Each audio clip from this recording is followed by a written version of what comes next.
Bhaktinagar police station વિસ્તારમાં ફરિયાદી જયંતિભાઈ પરમાર છે. એમને ફરિયાદ આપેલી કે ભક્તિનગર પોલીસ સ્ટેશન વિસ્તારમાં રહેતા સતીશ રામજી ધામી જે છે ભુવા છે અને તાંત્રિક વિધિનું કામ કરે છે.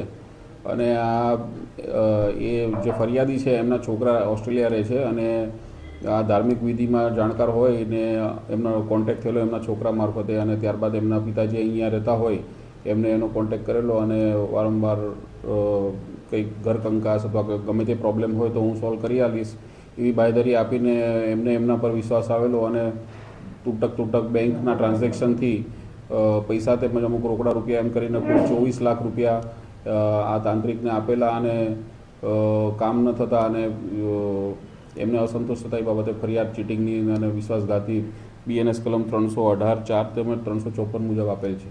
સર, પીઆરની પણ ક્યાંક વાત છે, પીઆર મેળવવા માટે પણ પરિવારે પૈસા આપ્યા હતા. એ બાબતની તપાસ ઇન્વેસ્ટિગેશન કરી રહ્યા છે PSI ગોહિલ સાહેબ, એ તપાસ દરમિયાન છે. હા, આ કામના આરોપીનું છે જેમાં પૈસા જમા થયેલા એનું સીઝ કરવામાં આવ્યા છે જેથી એ આરોપી ઉપાડી ના શકે એના માટેની કાર્યવાહી કરવામાં આવે.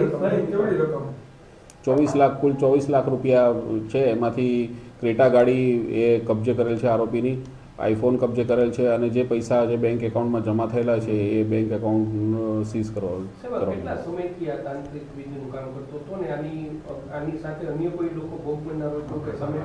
ઉપરોક્ત બાબતે વિગતવારની તપાસ ગોહિલ સાહેબ PSI દ્વારા કરવામાં આવશે. ભક્તિનગર મોડસ ઓપરેન્ડી આ રીતે વિશ્વાસમાં લઈને તાંત્રિક વિધિને એ કરીને વિશ્વાસમાં લઈને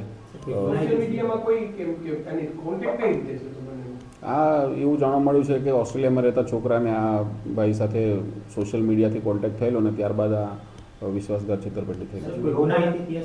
ના, આરોપીનો કોઈ ગુનાહિત ઇતિહાસ નથી. લોકોને એ જ અપીલ કરવાની છે કે આ રીતે ખોટી રીતે ભ્રામક જે આ ભુવા તાંત્રિકની વિધિ કરવાના બહાને કે પ્રોબ્લેમ સોલ્વ કરી આલીશ એ રીતે જે બતાવવામાં આવે છે કે પ્રોબ્લેમ સોલ્વ કરી આલીશ ને એના સામે પૈસા એઠવામાં આવે છે, તો એ પ્રવૃત્તિ બંધ થાય અને લોકો વિશ્વાસમાં ના આવે અને આ રીતે છેતરાય ને એ બાબતની મારી પબ્લિકને અપીલ છે.